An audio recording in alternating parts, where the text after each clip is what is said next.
Hello there, it is Wednesday, it is 8 o'clock here in the UK, so we're back for our weekly live show here in the Facebook group. Hello.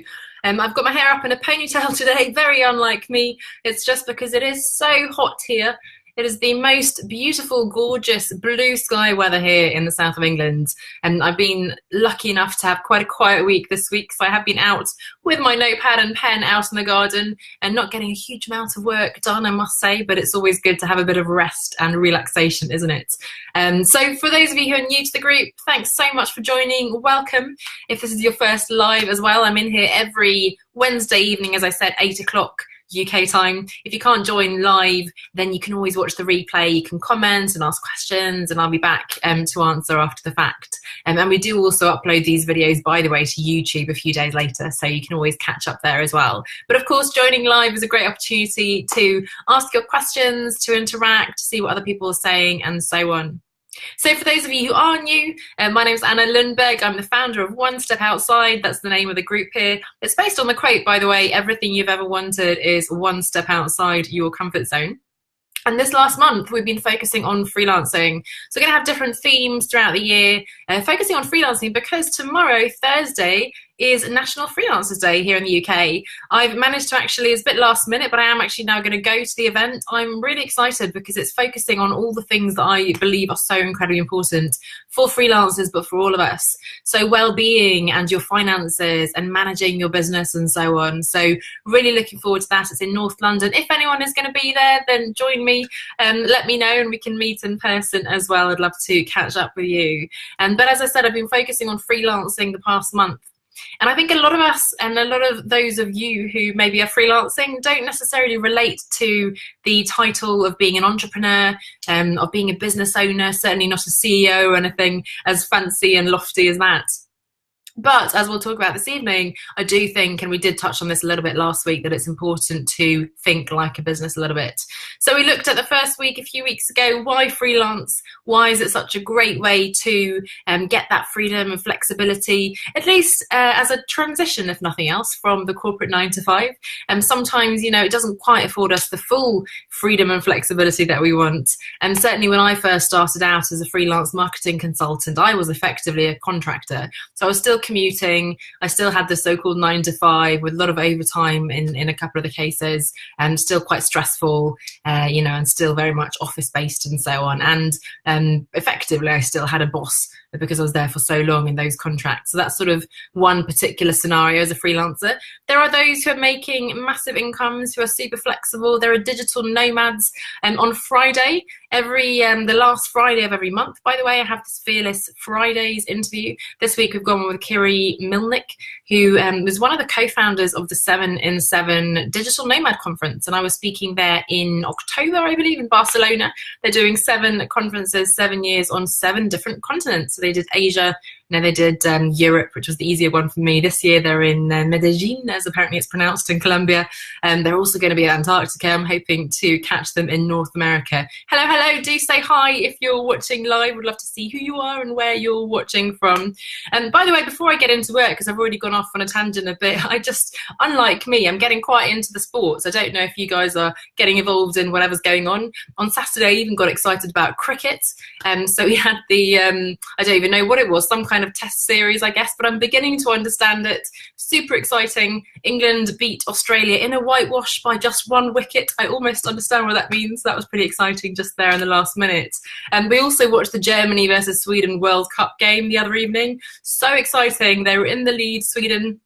If you don't know, my parents are both Swedish. I very much feel Swedish. I am Swedish and British as well. Unfortunately, we lost in the last sort of 30 seconds. Germany got that free kick at the end. I feel like a sports reporter here. It's quite funny. But now, hooray! Sweden's beaten Mexico, I want to say. And England, of course, have gone through as well, which is great news. So Germany's out as well. The favourites are out. Pretty exciting stuff. Football's coming home, as they say here in England. People are pretty excited. But it's just a really fun thing to get involved in. I'm not really one, and I posted about this the other day, I'm not really one to follow sort of local teams and so on. certainly don't mean to be judgmental about this. I've just never been able to get behind it. I just feel it's scary. It's a bit like gambling, like poker, because I just have no control over the outcome and it's quite stressful. So I'd much rather do things that I have control over. Nonetheless, after that brief little interlude talking about sports, I wanted to bring it back to freelancing. So again, we looked at why freelancing, we looked at how to get started in freelancing, and we looked at some of the challenges of freelancing, in particular that feast or famine roller coaster ride that we sometimes experience. And this week, if you haven't seen that, there's an interview with Michelle Jackson, who's a millennial money expert, and I've drawn out some of her insights in the interview we did a few weeks ago in terms of how you can really manage your money. And that's why I really want to start this evening. So it is the final session. So if anyone has any question, this is your sort of, not your last chance, of course, you can ask these questions over the coming weeks and months too, but this is the last sort of formal focus on freelancing for now at least. So I want to talk a little bit about, and some of this is a summary, some of it's new, a little bit about managing your money again, picking up some of those points, talking about how you can become more proactive in your marketing, and then also again how you can begin to think like a business. So it might not feel normal or natural for you to call yourself an entrepreneur or a business owner, but it's really important to think of yourself that way in order to avoid that feast or famine cycle, in order to become more proactive and more in control of your finances. So throw any questions at me if you are watching live, and let me know if you have any comments or experiences or struggles that you have. But just a little bit briefly on money. So do check out the blog from Tuesday. It's onestepoutside.com/blog. Michelle Jackson there talking about her money story, actually. So she had a really bad situation where her mother unfortunately became unemployed, and she had to support both her mother and herself on just student loans, and I think it was a $9 an hour McDonald's job, and that just sort of brought to light the issues that she had with money. And so she started reading a lot about it, and eventually becoming now a money blogger and influencer. So she's really become an expert in that field. And certainly from my own personal experience, when I was working as a full-time employee, I must admit in my 20s I did not really look at how much money was coming in. The amount that they put on my sort of initial contract seemed so incredible after being in so much debt for my student loans. I didn't really check sort of the taxes they were taking. We had health insurance, we had all these things. I had more money than I needed because I was single, you know, I had a very cheap flat and so on, didn't even have a dog or a car or anything like that. And so I didn't really think about it. Fast forward to being a freelancer and being dependent, or having your children dependent, your partner, your family, your own well-being dependent on really every single project that you're bringing in and the work that you're doing. There's a much more direct correlation between the work you're doing and how successful you are in that sense, and then the money that's coming in. So it's so incredibly important to get on top of this. Again, my personal story certainly is that I wasn't aware of it from working in that company. I didn't learn about personal finances from my parents, from school, which I think is a shame. I think that should be part of education. You know, it's been something that I've tried now, setting up my own company, to read up about in terms of you know, ETFs and index funds and what to do with a pension. I have a SIP and all these various acronyms, but I think it's really important to not sort of lean away from it because it's quite scary and uncomfortable, but try to address some of that and sort of lean towards it. So just in general, if you know that you're a bit scared of this topic, you're not sort of such a money or numbers person, then do start reading about it. You're smart, you're capable, you will understand it. It's just that you haven't had the opportunity or need to do so before. So like everything, it's a learning curve, but just start reading about it and you'll begin to get much more on top of it.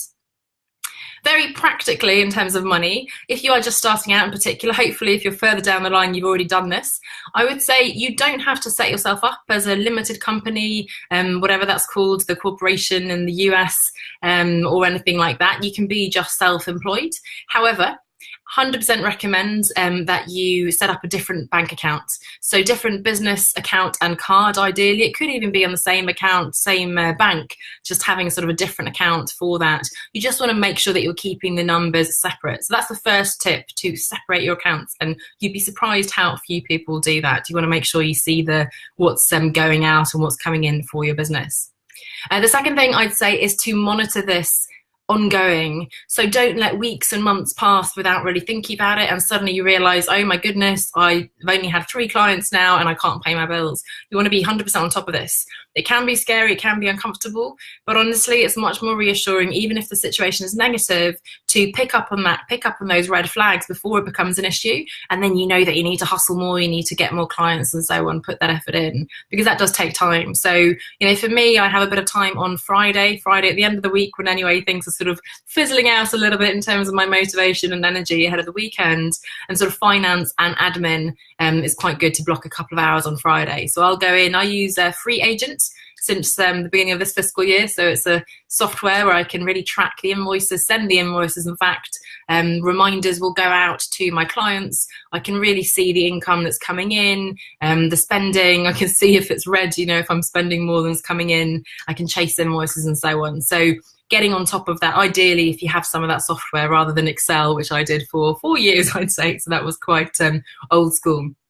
And then the final one, and I said that just there, is to chase your invoices. I've heard recently, the other day on LinkedIn, I heard some horror stories about people not getting paid. Clients maybe going bankrupt or just refusing to pay. Never happened to me. I don't think it's common. But, there are ways of avoiding that in future. Hopefully you'll get better at identifying the kind of clients who might do that and not work with them. Some people charge, a 50% upfront fee, for example, and then you can make sure if they're not willing to do that, they're probably not going to be paying you anyway. So, 50% upfront, and then you can have sort of part payment as you do the work to make sure you're protecting yourself. And above all, prioritize it. Don't give up. Keep chasing. It's annoying, you feel annoying, but you've done this work and you deserve the payment. It's sort of a legal contract, really. So do just keep chasing until they pay you. So that's sort of very briefly in terms of money. Get a separate account, stay on top of it, and make sure you're chasing those invoices. Let me know if you have any questions on all these things. I think it's pretty straightforward, but just a few little tips there on money. The second thing, of course, that's very basic. The second thing has to be your pricing. And we've talked a little bit about this the last few weeks, and we could talk about it. Probably we should do a whole session on this. But the most likely scenario is that you are not charging enough. So the natural tendency, and it's very difficult for us to sort of value ourselves if we want to put ourselves, give ourselves a value, which I think is not what we should be doing in that sense, the worth that we have in terms of a price. But often we just don't know where that is. We look a little bit at competitors, but who's to say that they know what they're doing? And who's to say that they are actually successful in getting clients and those are sensible prices? Often we'll say something to a client and then we'll immediately say, oh, but I can do less, or we can negotiate, or whatever you think, and all those things. So we sort of shoot ourselves in the foot a little bit. So the first thing I'd say is probably you're charging too little. Be a bit more ballsy. The worst thing they can say is say no, and then you can always choose to discount for whatever reason. The second thing to think about is to go back to your income targets. Understand what you're trying to aim for, both now if you're transitioning and also ongoing if you're already a freelancer, and to see what that breaks down in based on the time you have available to do work. So whether you can do 4 clients a month or 3 of these projects a month, 10 hours a month, whatever it is you can do, what does that equate to? If you have a target of 50,000 a year or 100,000 a year, whatever that is, divide that out over the hours and then see how much that requires per client, per project, per hour, whatever it is. You may be surprised because it may be a whole lot more than you thought and certainly than you are charging.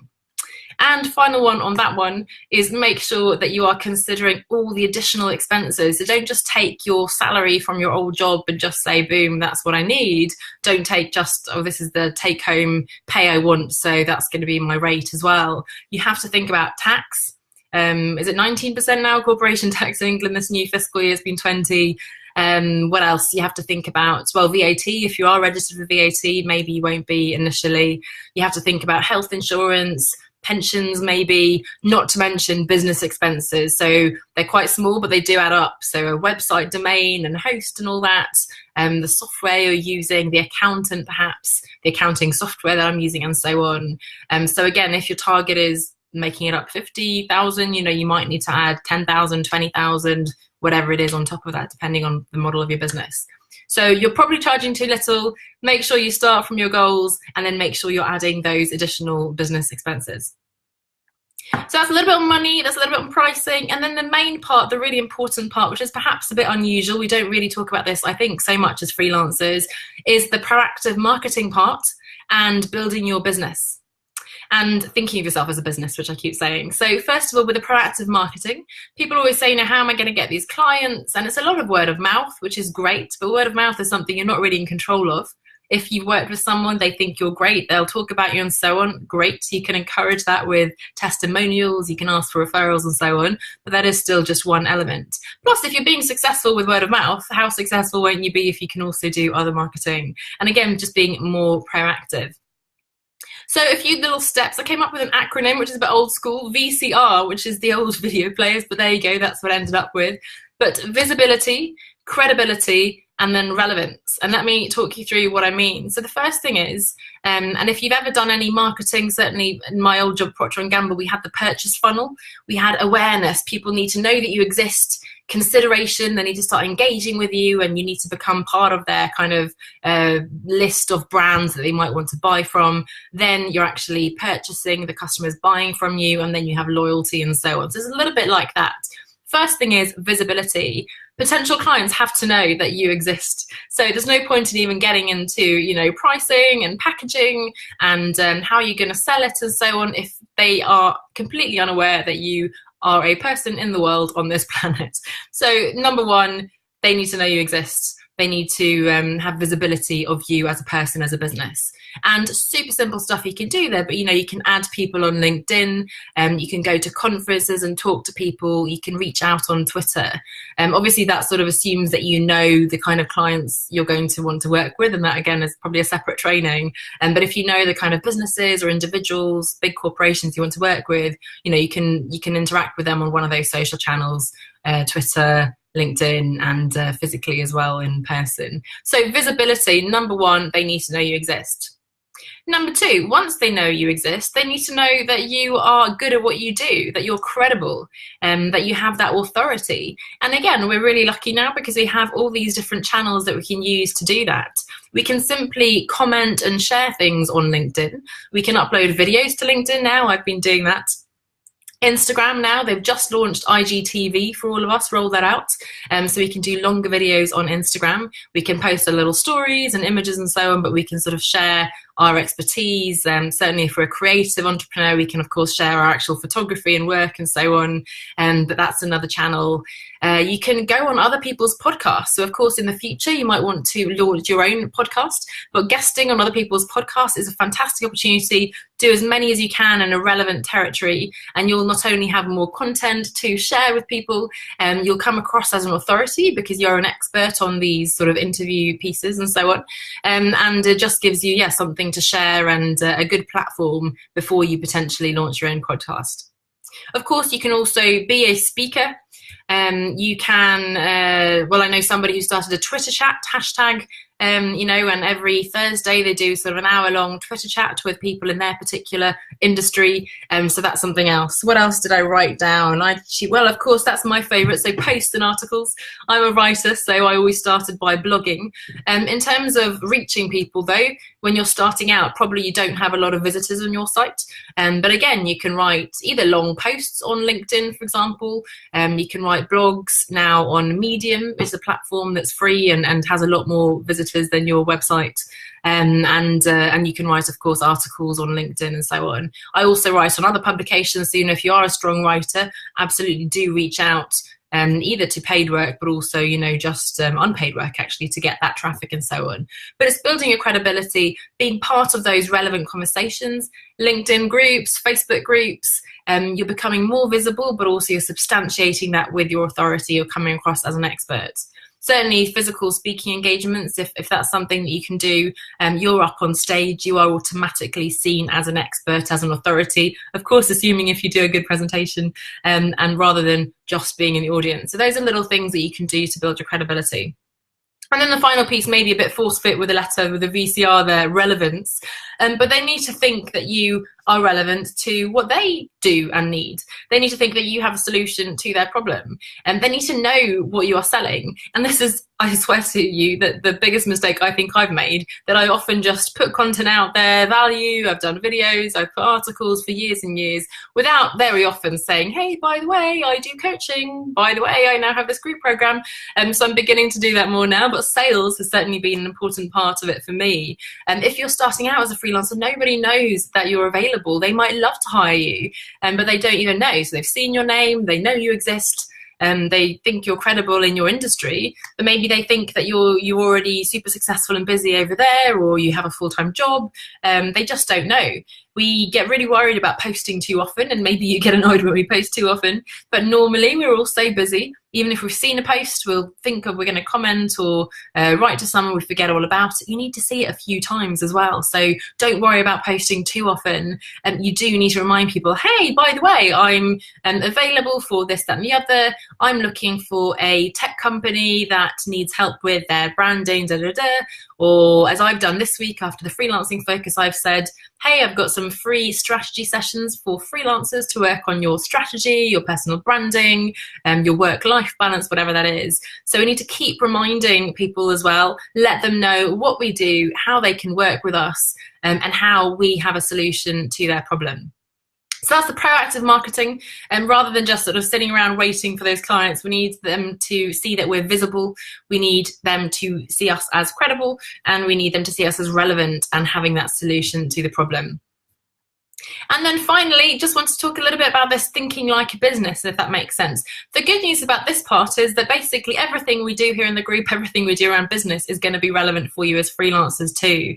And there are a few elements to this business piece. One is, in fact, the money and the budget, and taking that super seriously, really as if you are the CEO of this company. You're driving the budget, the P&L, as it's called, the profit and loss accounts, and so on, and so that you're really on top of that. So that's the first part of being a business. The second point is that personal branding. The VCR has just said visibility, credibility, and relevance, proactive marketing, putting yourself out there, and not just sort of being a passive freelancer, I guess.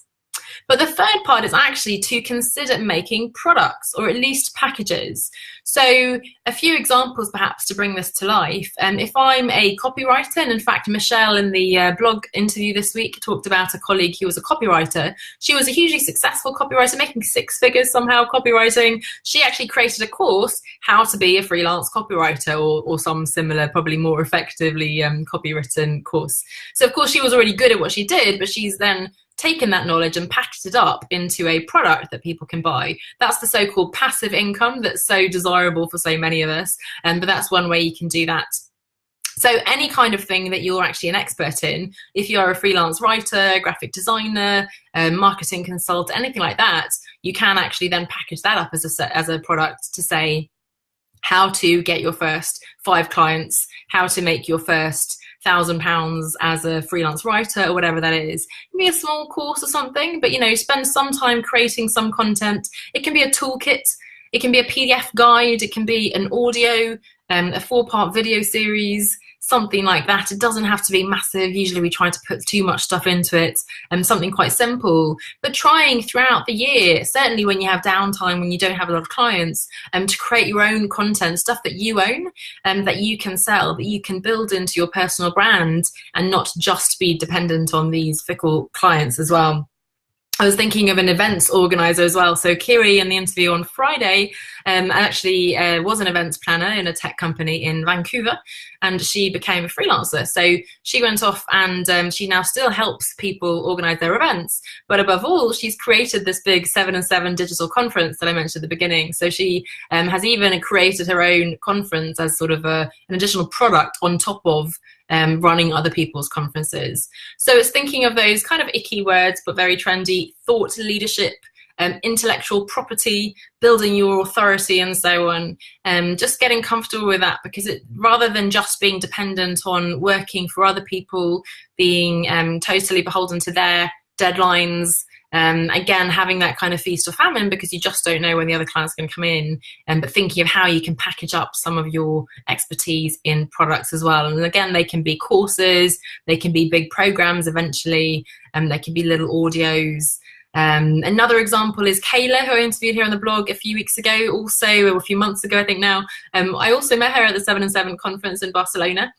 She is a yoga teacher, but she's a digital nomad, so she actually does that virtually. So she has these virtual courses that you can download, and not too expensive, but pretty good income for her. She's also created books. I think she has a series of 7 books coming out, so yoga for different types of chronic pain, as well as doing some other consulting. So the other part that you can hear is that you have the diversified income streams as well. So yes, you do some freelance writing or graphic designing or whatever it is, but then you also have another stream where you're building your longer term personal brand, which is going to last a lot longer and be a platform for you to build sort of a more successful and robust and stable career.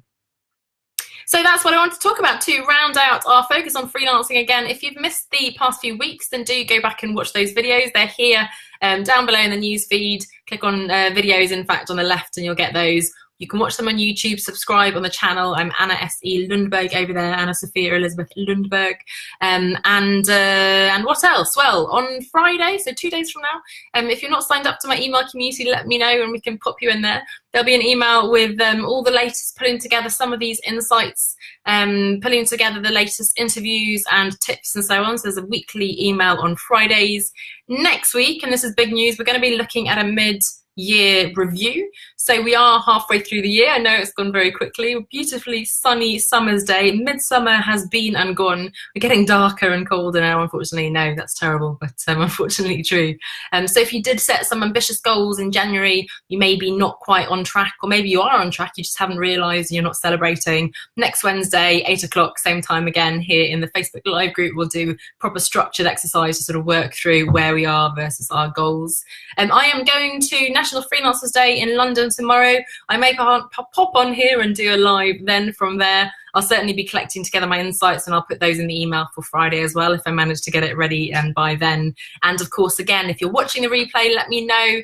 Let me know if you have any questions. Hello, so thank you so much for watching, those of you who are watching, and I look forward to seeing you again here soon. And apologies, I'm looking all sweaty, I can tell, but it's so warm here. But I refuse to complain because it's absolutely beautiful. So continue enjoying the beautiful weather like me, enjoy the sports, whatever team you're supporting, and happy freelancing, happy National Freelancers Day tomorrow. And I look forward to seeing you in the group soon again. Thanks so much for watching, and I'll see you soon. Bye for now.